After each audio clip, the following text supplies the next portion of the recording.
Good morning.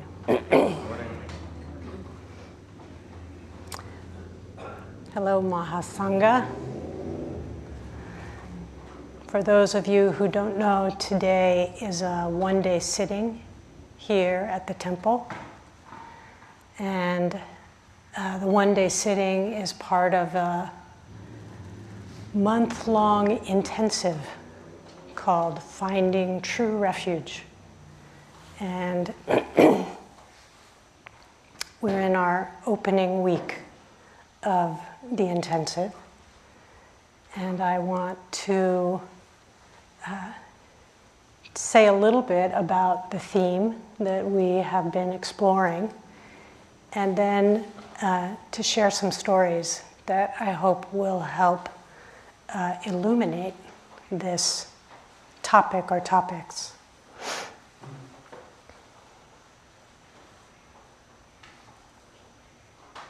So where do we find refuge in a world on fire? Where do we find refuge in the midst of the internal and external churn and reactivity, the divisiveness, the dukkha, the suffering of the saha world?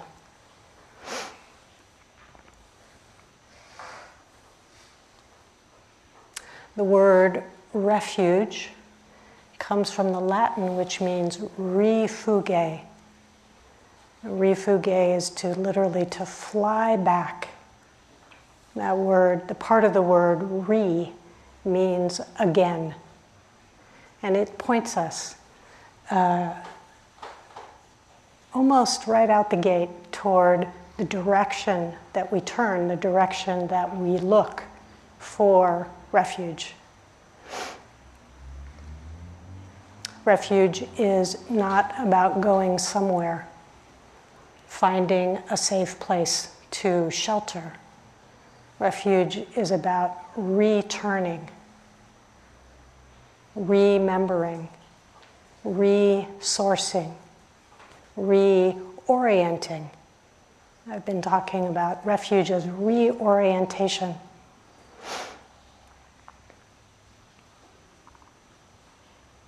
We fly back, we return home, here, again and again, so that we have the capacity to respond, to meet the many, many inner and outer cries of the world.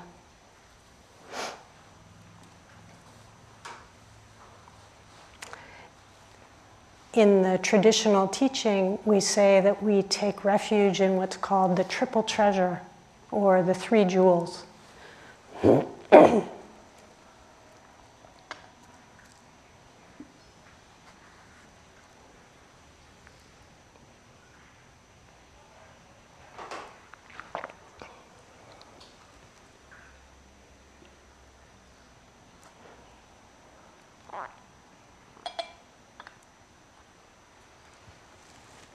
The three jewels are the Buddha, the Dharma, and the Sangha.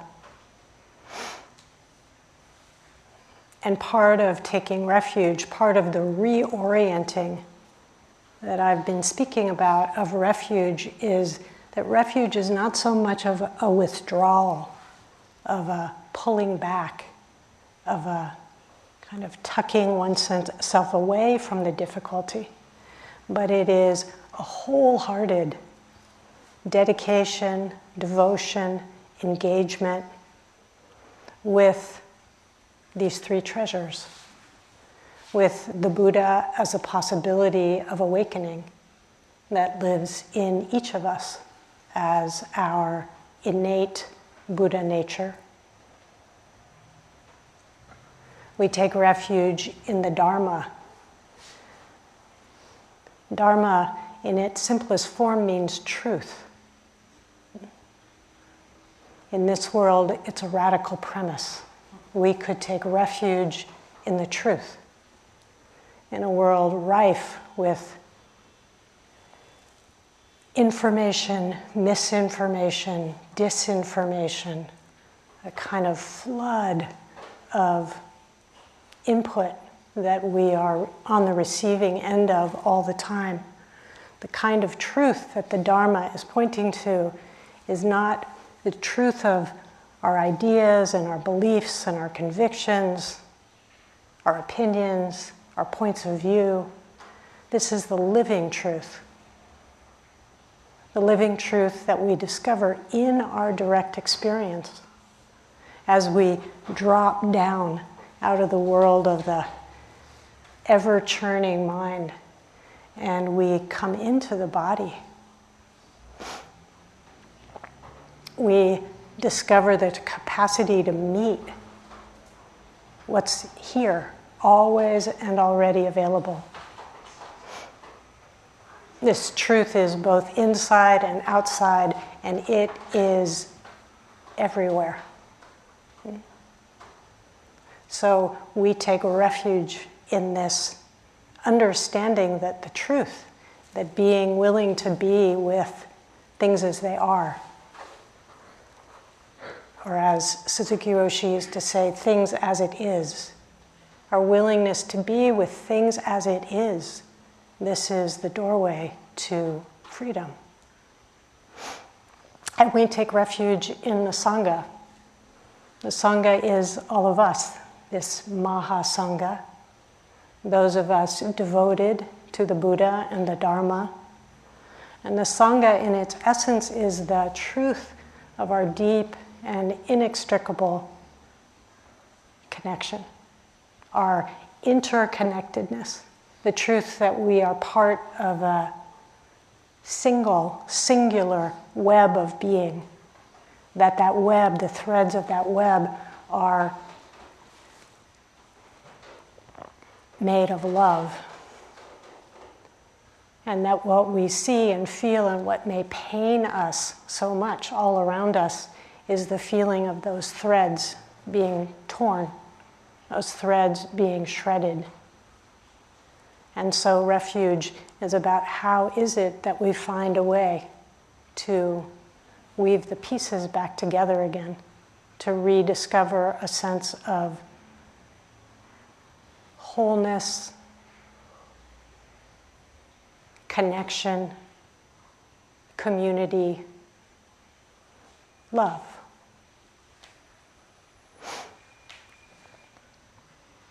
So I want to share a couple of old Zen stories that I hope will help kind of illuminate and unpack these themes. Where do we find refuge, and how do we respond? How do we respond to the cries of the world, to the difficulty that we see and hear and feel deeply all around us?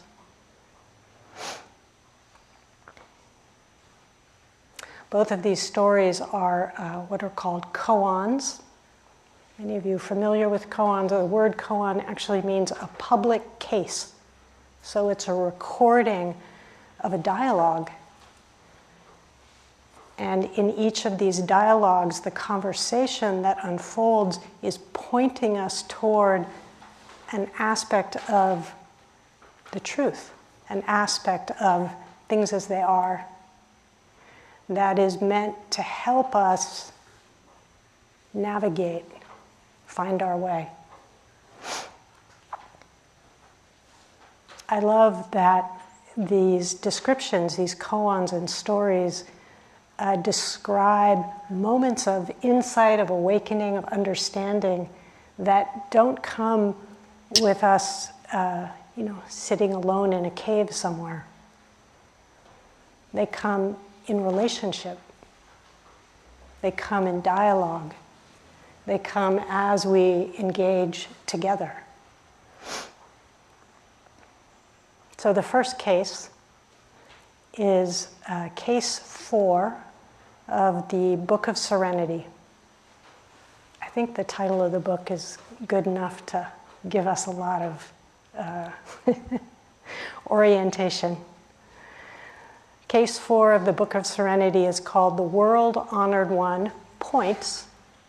He's giving instruction, orientation, points to the ground. The world honored one is a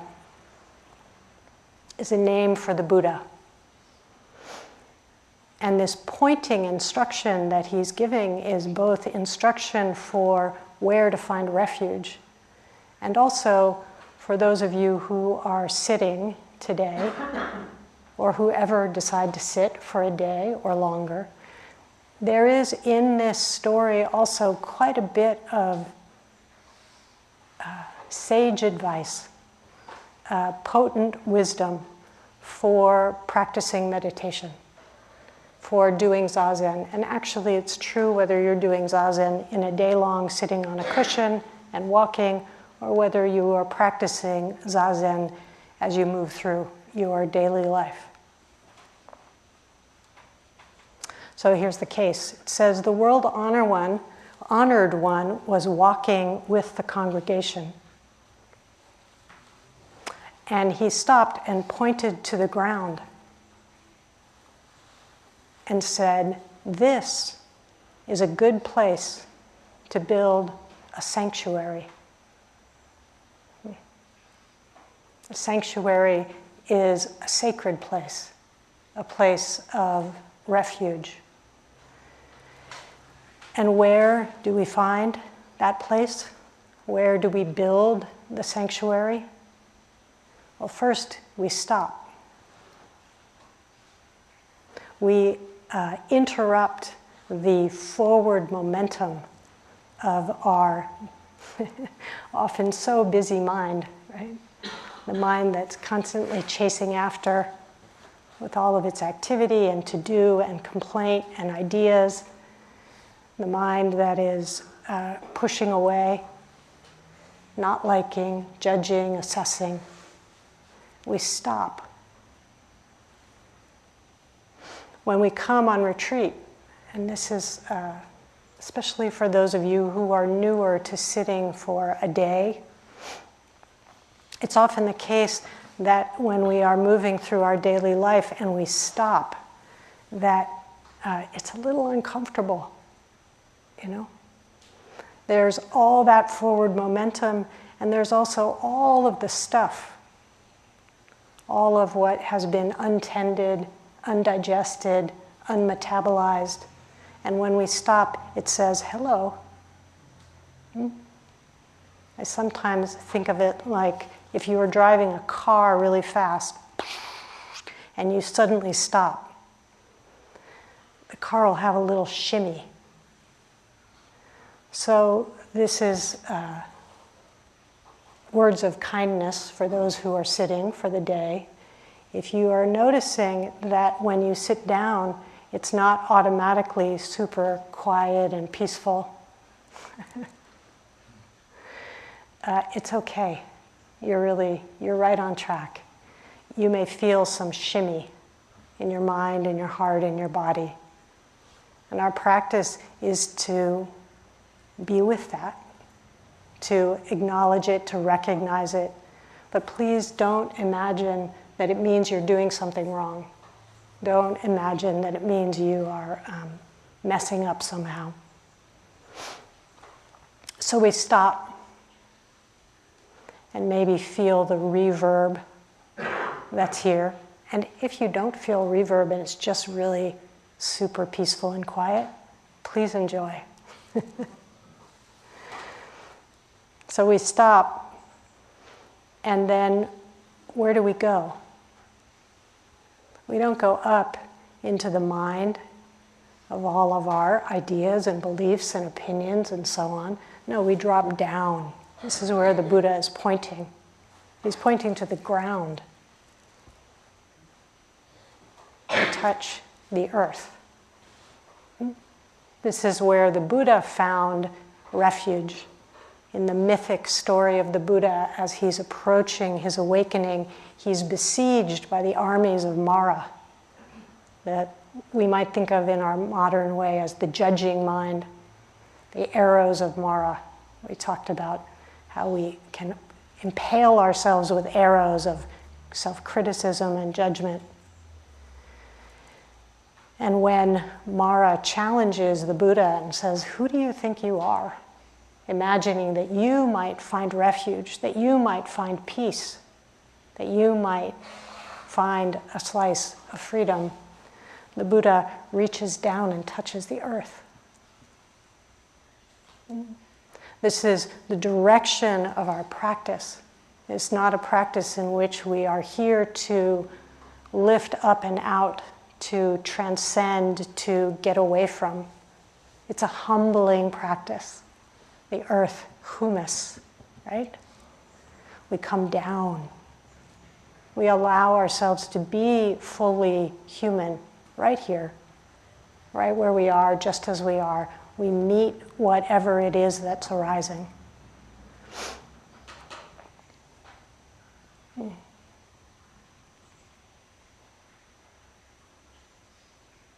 So the story goes on.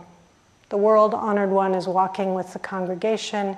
He points to the ground and says, "This is a good place to build a sanctuary." And then Indra, who is the king or the emperor of the gods. I read this time and I thought, what is Indra doing walking with the Buddha's congregation? Right? Isn't he busy up in heaven doing something? But no, Indra is practicing too. Your regal, godlike qualities get to come to the cushion as well. You get to join in the congregation, in the practice. So Indra, king of the gods, takes a blade of grass and sticks it in the ground and says, "The sanctuary is built." Now Indra, king of the gods, this is the god of war, the god of rain. This is a god of immense powers. You could imagine what kind of sanctuary he might build. Ornate, with golden ceilings and all kinds of beauty, but no, he does something very simple. He, as it says in the poem that follows this case, he uses what comes to hand. So we do this too in our practice. Whether you are sitting still all day, sitting and walking, whether you are navigating your world of work and cars and computers and children, you use what comes to hand. That's what we practice with. And each moment, like a blade of grass, is fresh. We're not using the last moment. We're not using an imagined future moment. We're using this moment, this living moment, this fresh moment. And as is suggested with a blade of grass, we can keep it very simple. We don't need an ornate palace or some kind of elaborate place of refuge. A breath, a moment of noticing the sunlight on the leaves. Any moment, watching steam rise from a cup of tea, can be a moment of refuge. When we use that moment to be right where we are,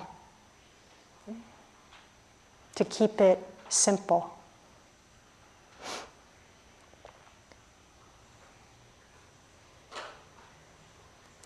There's an interesting side note. I'm watching the time because I went over last time that I talked, and I want to make sure that, especially those of you who are sitting all day, get adequate time for kinhin before you have to sit down on your cushion again. So there is a little side story about grass, a blade of grass. In the old days, the monastics, they weren't monastics, the monks and nuns who practiced with the Buddha made cushions like the ones we're sitting on, those of us on cushions, out of what's called kusala grass. Kusala comes to mean the word skillful. And it means skillful because kusala grass is grass with sharp edges. Have you ever picked that kind of grass? You can slice your fingers, your hands very easily. So in order to handle this grass, with sharp edges, to turn it into something skillful, useful, that we can engage as part of our practice, we have to learn to handle it skillfully. And this too is practice instruction, right? Whatever it is that we pick up, whatever it is that arises in our practice, sometimes it has sharp edges. And we want to learn, what does it take, what's needed to care for this grass, these moments of experience, so that we can turn them into something useful, something helpful. So it's not the end of the story. The world honor one is walking with the congregation. He points to the ground and says, "This is a good place to build a sanctuary." Then Indra, the king of the gods, picks a blade of grass and sticks it in the ground and says, "The sanctuary is built." And the final line of the story, the koan, it says, "The world honored one smiled." Some of you may know this echoes the story of the Buddha's first transmission of the Dharma, in which it said that he just held up a flower. That was his Dharma talk. And he looked out in the audience and Mahakassapa smiled. And that was understood as the first place that the Buddha's understanding was transmitted to one of his disciples. So that smile has a lot of embedded meaning. And for you, when you practice in this way, regardless of where you are or what kind of practice you are doing at home, in the temple, in a day long, doing the dishes, when you practice in this way, when you meet the sharp edges of your life with skillfulness, with kindness, all the Buddhas and Bodhisattvas smile. You can rest assured that the impact of your practice ripples. It sends out waves of inspiration and goodness, and you don't practice alone. So I hope some of you, especially those who are sitting for the day, can glean some meditative instruction from this first story. And those of you who are out and about in the world can also draw from these sort of core principles of pause, drop down, out of the head, through the heart, into the body. Check in, check out what's happening in your own immediate experience. And keep it simple. Stay grounded, humble, touch the earth. We don't need to build big, ornate ideas of what our practice should be or who we should be. We're just looking to meet these moments with as much skillfulness as we can, so that we can transform. It's the alchemy of practice. We transform those sharp edges, inner and outer, those cries of the world, into something useful.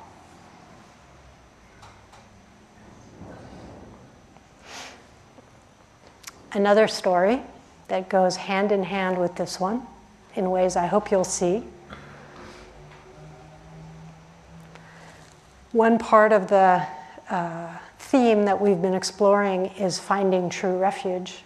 And the other part of the theme is about how do we respond to the cries of the world. And those two come together because, as I said, refuge is not a withdrawal from the cries of the world. It's a remembering, returning, resourcing, reorienting, right in the midst I love this phrase I borrow from Paula Arai, who describes, she did research with a bunch of older Japanese Buddhist women. And one of the phrases that she describes is how they practice in daily life in the middle of the mess. So how do we do that? How do we respond to the cries? Right in the middle of it all. So this question comes up. How do we respond to the cries of the world with skillfulness, but also with compassion? And this comes up in,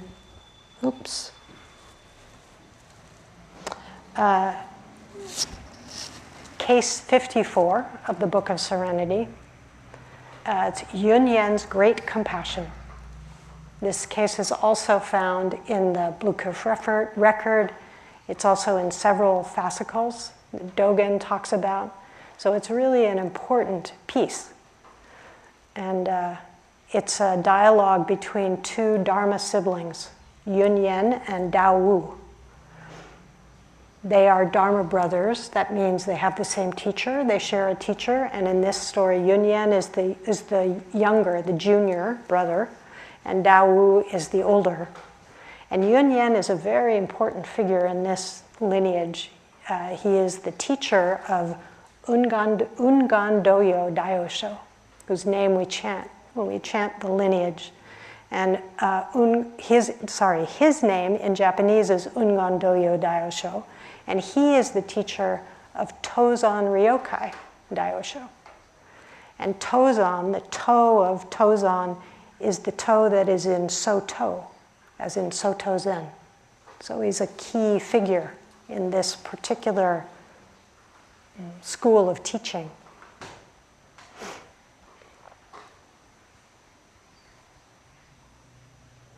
Yunyen, the younger brother, comes to Daowu and he says, how does the bodhisattva of great compassion use their 1,000 hands and eyes? So this requires a little commentary probably. So the bodhisattva of great compassion is the bodhisattva kanon, or Avalokiteshvara in Sanskrit. Literally means the one who hears the cries of the world. And the story of Avalokiteshvara is that they were, maybe like some of you, a sensitive being who opened themselves to really take in all of the suffering, all of the difficulty of the world. And in response, it said that their head exploded. And if you see statues of Avalokiteshvara or Kanon or Avalokiteshvara, you'll see they have 11 heads. And then 1,000 arms, like a halo of arms all around. You might feel that way sometimes in response to the cries of the world. What can I do? So this is a Kanon. Avalokiteshvara did it for you. You don't have to have your head explode. So Yunyen is asking Daowu, what does this bodhisattva of great compassion do with their 1,000 hands and eyes? So there's 1,000 arms, and at the end of each arm is a hand, and in each hand there's an eye. And these are understood to be the hands, the eyes, the arms that are able to respond to the cries of the world. How does compassion function? What does it look like to see compassion in action? That's the question that Yunyen is asking. We can understand what compassion is, but how do we bring it into our life in a full and embodied way? What does the bodhisattva of great compassion do with their 100 hands and eyes? And Daowu says, it's just like someone reaching behind to adjust a pillow in the night. It's that simple. We don't have to think about it. It is a natural response. When the body is uncomfortable, you're half asleep, it's in the dark, it's the middle of the night. You don't have to tell your hand to reach back and adjust your pillow. It does it automatically. This is Dao's response. Compassion is a natural response, especially when we're willing to drop down out of that churn. And we don't have to force it. We can trust that even if we're half asleep, even if we're not sure what we're doing, that there is a compassionate response that's possible. Anyway, Yunyen, in response to Dao's answer, says, I understand. This is always dangerous, especially in Zen. And sure enough, Dao kind of challenges him and says, really, how do you understand? And Yunyen says, all over the body, there are hands and eyes. It's a beautiful answer. The whole body is filled with hands and eyes. The whole body is filled with compassion. But sure enough, the older brother, Dao says, that's pretty good, but you only got about 80% of it. He challenges him, right? And Yunyen kind of holds his seat. And he says, well, that's what I've got. That's my answer. And then he gives it back to him and says, how about you, older brother? What would you say? And Dao says, throughout the body are hands and eyes. It's sometimes translated as the whole body is hands and eyes. So I invite you, as you're listening now, to watch what your mind is doing. Because if you're anything like me, you may be trying to figure out which is the better answer. Is it there are hands and eyes all over the body? Or throughout the body are hands and eyes? Or the whole body is hands and eyes? I spent many, many years convinced that Dao Wu was right and that he was showing up Yunyen. He was pointing out what was wrong in his answer. And I had various elaborate explanations for why that was.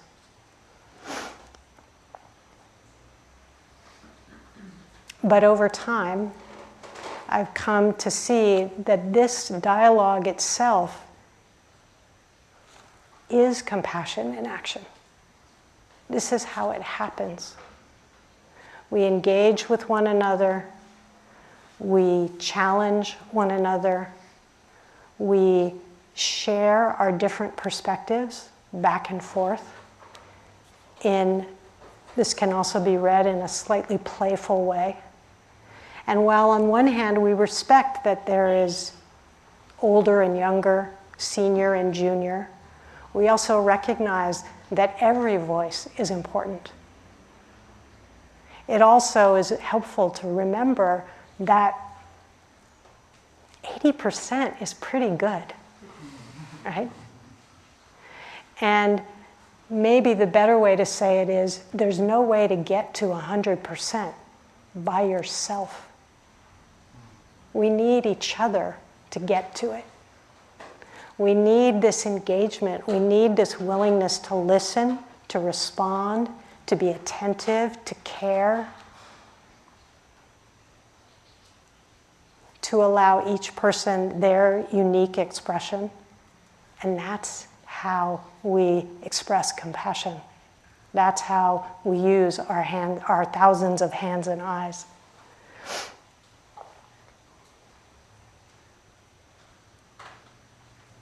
There's an image that I have loved for many, many years, also from a Zen story that describes each of us moving through the world looking at the sky through I think the original version was a lead pipe, but I think of it as looking at the sky through a straw.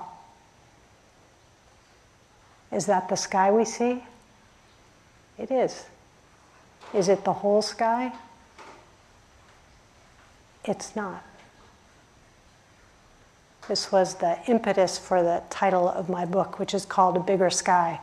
And it really comes from the idea that the only way to see the entire sky, the only way to discover the whole sky is together in what the poet Naomi Shihab Nye calls the shared world. In our shared world, we need each other to see the whole. And we engage in moving toward that wholeness, which is a place of refuge, through this kind of compassionate dialogue. By being willing to say our piece, do our part, say, I get it. And still to be willing to hear somebody else's point of view, maybe quite different than our own. So they're demonstrating this for us.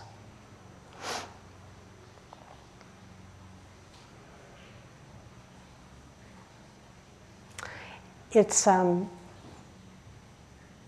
really been wonderful for me being back here in the temple and watching how this plays out in temple life, how each person has their role. So today I'm in this role and you're in that one. And this morning there was someone whose role was to hit the drum or the bell or to serve breakfast. For those of you at home, your role may be to change a diaper or do the dishes or answer an email. We're looking to shift from the mind that of comparison, of saying this one's better and this one's worse. That was where my mind went with this story, right? Who's right and who's wrong? And to begin to shift toward understanding, receiving, appreciating many, many voices, that each of us plays our part.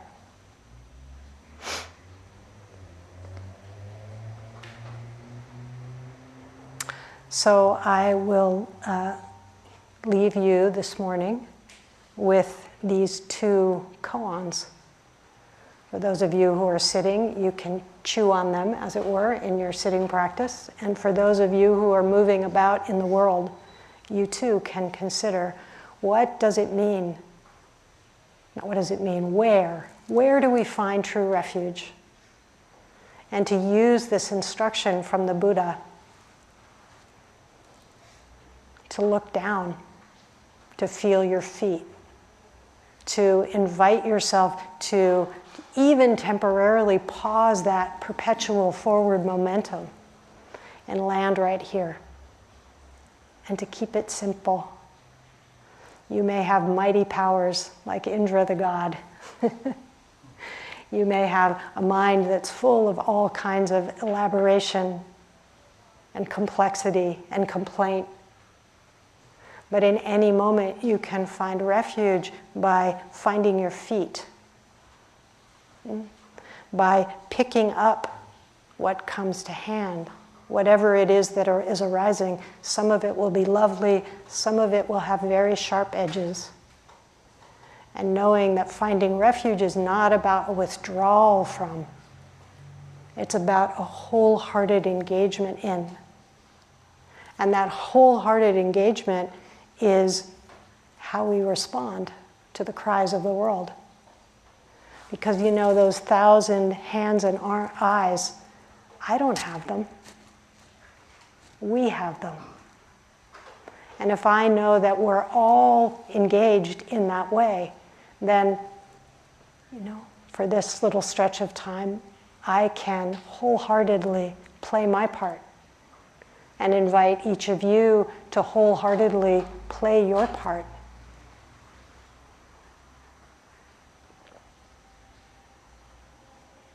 So where do we find true refuge?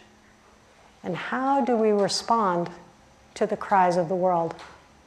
How do we engage with other people in a way that is receptive, respectful, without so much judging or comparing mind, but instead with a willingness to recognize that the only way that we find a sense of peace in us and among us is together.